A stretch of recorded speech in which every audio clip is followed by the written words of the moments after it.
ಅಂಶಗಳು ಇದರಲ್ಲಿ ಬಂದಿದ್ದಾವೆ. ಸ್ವಲ್ಪ ಟೆಕ್ನಿಕ್ಯಾಲಿಟಿ ಅನ್ನುವಂಥದ್ದು ಇದರಲ್ಲಿ ಇದೆ, ಈ ಕೃತಿನಲ್ಲಿ ಅವರು ಕೊಟ್ಟಿದ್ದಾರೆ. ಆ ಟೆಕ್ನಿಕ್ಯಾಲಿಟಿಗಳನ್ನು ನಾವು ನೋಡ್ತಾ ಹೋದಾಗ ನಮಗೆ ಗೊತ್ತಾಗುತ್ತೆ ಬುದ್ಧ ಧರ್ಮ ನಮಗೆ ಏನು ಹೇಳ್ಕೊಡೋಕ್ಕೆ ಪ್ರಯತ್ನ ಪಡ್ತಾ ಇದೆ. ಬುದ್ಧ ಅವರು ಹೇಳಿದ್ದಾರೆ ಅನ್ನೋದು ಒಂದು, ಮಾತಾಡಿದ್ದಾರೆ ಅನ್ನೋದು ಇನ್ನೂ ಒಂದಿದೆ. ಮಾತಾಡಿರೋದು ಅವ್ರು ಹೇಳಿರೋದನ್ನ ನಾವು ಅರ್ಥ ಮಾಡ್ಕೊಳ್ತಾ ಇದ್ದೀವಿ, ಅರ್ಥ ಮಾಡ್ಕೊಳ್ಳೋಕ್ಕೆ ಪ್ರಯತ್ನ ಪಡ್ತಾ ಇದ್ದೀವಿ. ಸೊ ಈ ಒಂದು ಸಂದರ್ಭದಲ್ಲಿ ಬೌದ್ಧ ಧರ್ಮ ಅಂತಂದಾಗ ಪ್ರಸ್ತುತ ಶರಣ ಅಂತ ಹೇಳ್ತಾರೆ, ಪಂಚಶೀಲ ಅಂತ ಹೇಳ್ತಾರೆ, ಅಷ್ಟಾಂಗ ಮಾರ್ಗ ಅಂತ ಹೇಳ್ತಾರೆ, ಕಾರ್ಯ ಸತ್ಯಗಳು ಅಂತ ಹೇಳ್ತಾರೆ. ಇದನ್ನೆಲ್ಲ ನಾವು ಪಠ್ಯವಾಗಿ ಅರ್ಥ ಮಾಡ್ಕೊಳ್ತಾ ಇದ್ದೀವಿ. ಪಠ್ಯವನ್ನು ಅರ್ಥ ಮಾಡ್ಕೊಳ್ಳೋದ್ರ ಜೊತೆಗೆ ಬೌದ್ಧ ಧರ್ಮ ಹೃದಯದ ಜೊತೆಗೆ ಮಾತನಾಡುವ ಒಂದು ಗತಿ ಇದೆಯಲ್ಲ, ಆ ಗತಿಯನ್ನು ನಮ್ಮ ಹೃದಯಕ್ಕೆ ನಾವು ತೆಗೆದುಕೊಳ್ಳದೆ ಹೋದರೆ ನಾವು ಶುಷ್ಕವಾದ ಬೌದ್ಧ ಧರ್ಮವನ್ನು ಅರ್ಥ ಮಾಡಿಕೊಂಡಾಗೆ ಆಗತ್ತೆ. ಬೌದ್ಧ ಧರ್ಮ ಶುಷ್ಕವಾದದ್ದು ಅಲ್ಲ. ವೈಜ್ಞಾನಿಕತೆ ಬೌದ್ಧ ಧರ್ಮದ ಅಡಿಪಾಯ ಆಗಿದೆ. ಆದರೆ ವಿಜ್ಞಾನದ ಜೊತೆಗೆ ಹೃದಯವಂತಿಕೆಯೂ ಕೂಡ ಬೌದ್ಧ ಧರ್ಮದಲ್ಲಿ ಇದೆ ಅನ್ನೋದನ್ನು ನಾವು ಮರೆಯಲಿಕ್ಕೆ ಆಗೋದಿಲ್ಲ. ಅಷ್ಟಾಂಗ ಮಾರ್ಗದಲ್ಲಿ ನಾವು ನಮ್ಮನ್ನು ನಾವು ಹೇಗೆ ನಡ್ಕೊಳ್ಬೇಕು, ನಮ್ಮನ್ನು ನಾವು ಹೇಗೆ ರೂಪಿಸಿಕೊಳ್ಬೇಕು, ನಾವು ಇನ್ನೊಬ್ಬರ ಜೊತೆಗೆ ಹೇಗೆ ವರ್ತಿಸಬೇಕು, ಇನ್ನೊಬ್ಬರಿಂದ ಏನನ್ನಾದರೂ ನಿರೀಕ್ಷೆ ಮಾಡುವುದಕ್ಕಿಂತ ಮುಂಚೆ ನಾವು ಅವರ ನಿರೀಕ್ಷೆಗೆ ತಕ್ಕ ಹಾಗೆ ಏನು ಮಾತನಾಡ್ತಾ ಇದ್ದೀವಿ, ಯಾವ ರೀತಿಯಲ್ಲಿ ನಡ್ಕೊಳ್ತಾ ಇದ್ದೀವಿ ಅನ್ನೋದನ್ನು ಹೇಳೋದಕ್ಕೆ ಅವರು ಅಷ್ಟಾಂಗ ಮಾರ್ಗಗಳನ್ನು ಸೂಚಿಸ್ತಾರೆ. ಅದರಲ್ಲಿ ರೈಟ್ ವ್ಯೂ ಅನ್ನೋದಿದೆ, ರೈಟ್ ಸ್ಪೀಚ್ ಇದೆ, ರೈಟ್ ರಿಸಾಲ್ವ್ ಇದೆ. ಈ ಥರದ 8 ಮಾರ್ಗಗಳನ್ನು ಅವರು ತಿಳಿಸ್ತಾರೆ. ಯುದ್ಧ, ದ್ವೇಷ, ಅಸೂಯೆ, ಅಸಹನೆ, ಅತೃಪ್ತಿ ಇವೆಲ್ಲವುಗಳಿಂದ ನಮ್ಮನ್ನು ನಾವು ಹೊರಗಡೆ ತಂದುಕೊಳ್ಳೋದು ಹೇಗೆ ಅನ್ನೋದ್ರ ಬಗ್ಗೆ ಆಲೋಚನೆ ಮಾಡಬೇಕು, ಚಿಂತನೆ ಮಾಡಬೇಕು, ಧ್ಯಾನ ಮಾಡಬೇಕು ಅನ್ನೋ ಒಂದು ವಿಚಾರಗಳನ್ನು ಅವರು ಕೊಡ್ತಾರೆ. ಬುದ್ಧ ಅವರು ನಿಮಗೆ ಎಲ್ಲ ಗೊತ್ತಿರೋ ಹಾಗೆ ಮಧ್ಯಮ ಮಾರ್ಗವನ್ನು ಅವರು ಪ್ರತಿಪಾದನೆ ಮಾಡಿದ್ದಾರೆ. ಆ ಅತಿರೇಕ ಬೇಡ, ಈ ಅತಿರೇಕ ಬೇಡ ಅನ್ನುವಂಥ ಒಂದು ವಿಚಾರನ ಅವರು ನಮಗೆ ತಿಳಿಸ್ಕೊಟ್ಟಿದ್ದಾರೆ. ಆದ್ದರಿಂದ ಅವರ ಮಾರ್ಗವನ್ನು ನಾವು ಮಧ್ಯಮ ಮಾರ್ಗ ಅಂತ ಅರ್ಥ ಮಾಡ್ಕೊಳ್ತಾ ಇದ್ದೀವಿ. ಅತಿ ಸುಖ ಸಲ್ಲದು, ದೇಹ ದಂಡನೆ ಸಲ್ಲದು.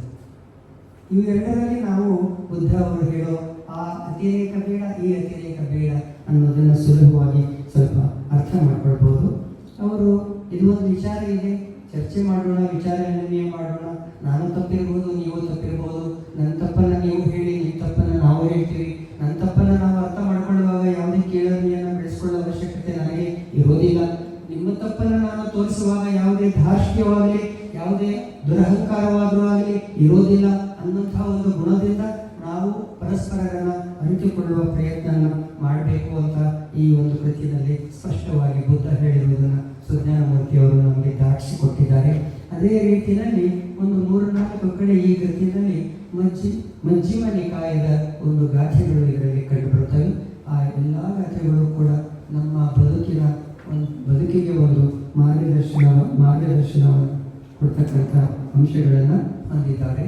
ಬುದ್ಧ ಮಹಿಳೆ, ಬುದ್ಧ ಮನಃಶಾಸ್ತ್ರಜ್ಞ, ಬುದ್ಧ ಸಮಾಜಶಾಸ್ತ್ರಜ್ಞ, ಈ ರೀತಿಯಲ್ಲಿ ಕೂಡ ಇಲ್ಲಿ ವಿಭಾಗಗಳು ಈ ಕೃತಿಯಲ್ಲಿ ಇವೆ. ಪ್ರತಿಯೊಂದನ್ನು ನಾವು ಮನಸ್ಸಿಗೆ ತೆಗೆದುಕೊಂಡು ಅರ್ಥ ಮಾಡ್ಕೊಳ್ತಕ್ಕಂಥ ಒಂದು ಅಂಶಗಳು ಇದರಲ್ಲಿದೆ.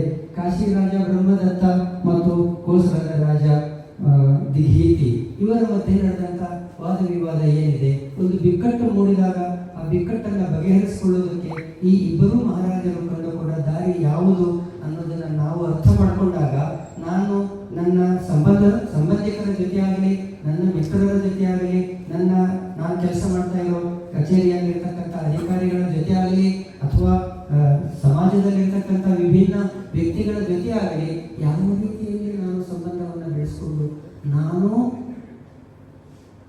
ವಿವೇಕ ಮತ್ತು ವಿವೇಚನೆಯಿಂದ ನಡೆದುಕೊಳ್ಳೋದು ಸಾಧ್ಯ ಆಗಬಲ್ಲದು ಅನ್ನೋದರ ಸಂಕೇತ ಈ ಬ್ರಹ್ಮದತ್ತ ಮತ್ತು ದಿಘೀತಿಯವರ ಒಂದು ಪ್ರಸಂಗದಲ್ಲಿ ನಮಗೆ ಅರ್ಥ ಆಗುತ್ತೆ. ಜಾತಿ ವರ್ಣ ಮೀಮಾಂಸೆ ಹೇಗಿದೆ ಬೌದ್ಧ ಧರ್ಮದಲ್ಲಿ ಅನ್ನೋದ್ರ ಬಗ್ಗೆ ಇದರಲ್ಲಿ ಅಂಶ ಇದೆ. ಪ್ರಜಾಪ್ರಭುತ್ವದ ವಿಶೇಷತೆ ಏನಿದೆ ಅನ್ನೋದರಲ್ಲಿ ಇದರಲ್ಲಿ ಒಂದು ಉಲ್ಲೇಖ ಇದೆ.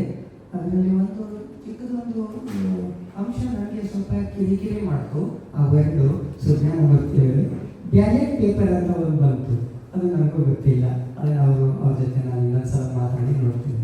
ಬ್ಯಾಲೆಟ್ ಪೇಪರ್ ಅದು ಹೊಸ ಭಾಷೆ, ಅದು ಆಧುನಿಕದ ಭಾಷೆ. ಬುದ್ಧನ ಕಾಲದಲ್ಲಿ ಬ್ಯಾಲೆಟ್ ಪೇಪರ್ ಇತ್ತು ಅಂತ ಅಂದ್ಕೊಳ್ಳುವುದರಲ್ಲಿ ಸ್ವಲ್ಪ ಆಲೋಚನೆ ಮಾಡುವ ಅವಶ್ಯಕತೆ ಇದೆ.